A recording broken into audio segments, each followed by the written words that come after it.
સુખી થવું કે દુખી રહેવું એ તમારા હાથની વાત છે. સંજોગો તો ગમે તે ઉભા થાય. અહીંનો વિચારધારા, એટીટ્યુડ બહુ સવડો રાખજો, તો ગંભીર પરિસ્થિતિમાં પણ તમે સુખી રહી શકો છો. આપણે તો થોડી તુકારામને આટલી બધી પરિસ્થિતિ સર્જાય તોય જરા ડિસ્ટર્બ થયા, અને આપણે તો થોડી વાતમાં ડિસ્ટર્બ થઈ જઈએ. કોઈ પાર્ટીમાં ને ગેધરિંગમાં ગયા હોય ને તો કોઈક 2 વખત આપણી સામે જોવે ને તો એમ થાય કેમ જોતો હશે, કેમ જોતો હશે. હવે એનો જવાબ આપું તમને, આપું કેમ જોતો તો?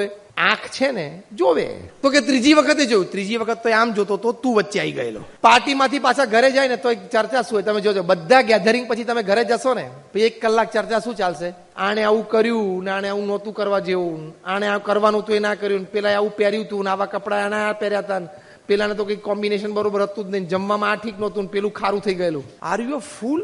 મૂર્ખ છો તમે? આટલી બધી મેન્ટલ એનર્જી તમારી ડિસ્ટર્બ કરો છો. એમાંથી સાચી સારી વાતોની ચર્ચા કરો, ખોટી ખરાબ વાત ના ગમતી હોય છોડી દો. Why are you discussing it? Road ઉપરથી વરઘોડો નીકળે ને તો સવારે 9 વાગે તો મોડો ઉઠ્યો હોય, બ્રશ કરતો કરતો ગેલેરીમાં આવે, ત્યાં બાદ થૂકે, સ્વચ્છ ભારત અભિયાન બગાડે. વરઘોડો પાસ થાય ને ત્યાં સુધી એક તો આમ લુંગી ઊંચી કરીને ગંજી પહેરીને બ્રશ કરતો હોય, અને પછી થૂકીને અંદર આવીને વોશ બેસિનમાં થૂકીને કોમેન્ટ આપે. બંને જણા જાણતા નહોતા, તે તને પૂછીને 2 જણાએ નક્કી કરેલું, અને 2 જણાનું ના જામે ને કંઈક તૂટે તો એકાદાની જવાબદારી તારી છે. મૂકને માથાકૂટ.